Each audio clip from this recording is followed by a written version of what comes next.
এই যে আমি খাসির মাংস রান্না করলাম।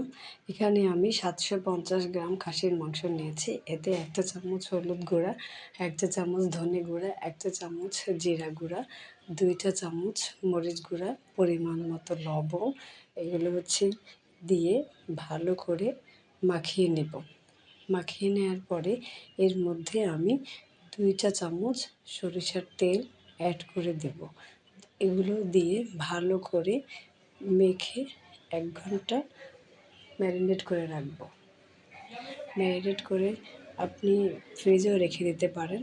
এরপরে কড়াই বসিয়ে তেজপাতা, এলাচ, দারুচিনি, লবঙ্গ, গোলমরিচ এগুলো দিয়ে সরিষার তেল দিয়ে ভালো করে নেড়েচেড়ে ভেজে নেব, যাতে সুন্দর একটা ঘ্রাণ আসে। ভাজা হয়ে গেলে এর মধ্যে পেঁয়াজ বাটা, আদা বাটা, রসুন বাটা এগুলো দিয়ে আমি আবারও ভেজে নেব, যাতে কাঁচা গন্ধটা চলে যায়। এইভাবে আরেকটু তেল দিয়ে ভালোভাবে ভেজে নেব, যাতে সুন্দর একটা ঘ্রাণ চলে আসে। এভাবে নেড়ে চেড়ে ভেজে নিতে হবে কিছু সময়। এর মধ্যে আমি সামান্য পরিমাণ পানি দিয়ে নিলাম। পানি দিয়ে নেড়ে চেড়ে আবারও একটু কষিয়ে নেব। কষিয়ে নেওয়া হয়ে গেলে এর মধ্যে একটু রসুন দিয়ে দেব। এরপরে ম্যারিনেট করা মাংস এই কষানো মশলার মধ্যে দিয়ে দিব। দিয়ে দেওয়ার পরে মাংস দিয়ে ভালো করে নেড়ে চেড়ে নেব। মাংস রান্নার সবচেয়ে ভালো একটি টিপস হচ্ছে মাংস ভালো করে কষাতে হবে, তাহলে এর টেস্ট আরও বেড়ে যায়। আমি সামান্য মরিচ গুঁড়া অ্যাড করেছি, যেহেতু আমি একটু ঝাল বেশি খাবো, তাই আপনারা আপনাদের পছন্দ অনুযায়ী ঝাল দেবেন।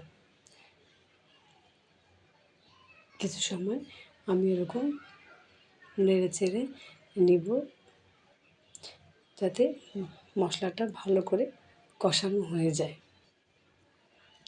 আস্তে আস্তে করে নাড়তে নাড়তে এক সময় মাংস থেকে তেল বেরোয় আসবে, মানে তেল ছেড়ে দেবে। তখন বুঝতে হবে ভালো করে কষানো হয়ে গিয়েছে। এই যে খুব সুন্দর একটা ঘ্রাণ আসা পর্যন্ত কষাতে হবে। আস্তে আস্তে করে নাড়তে হবে, যাতে মশলা নিচে লেগে না যায়। এরপরে পরিমাণ মতো পানি দিয়ে ভালো করে নেড়ে চেড়ে সিদ্ধের জন্য আরও বেশি পানি দিয়ে মিডিয়াম আঁচে চুলায় জাল দিতে হবে। এরপরে মাংস অনেকটা সিদ্ধ হয়ে আসবে, তখন একবার লবণ দেখে নিতে হবে বা ঝাল দেখে নিতে হবে। এরকম হয়ে গেলে বুঝতে হবে মাংস হয়ে গেছে। এই যে হয়ে গেছে আমাদের খাসির মাংস।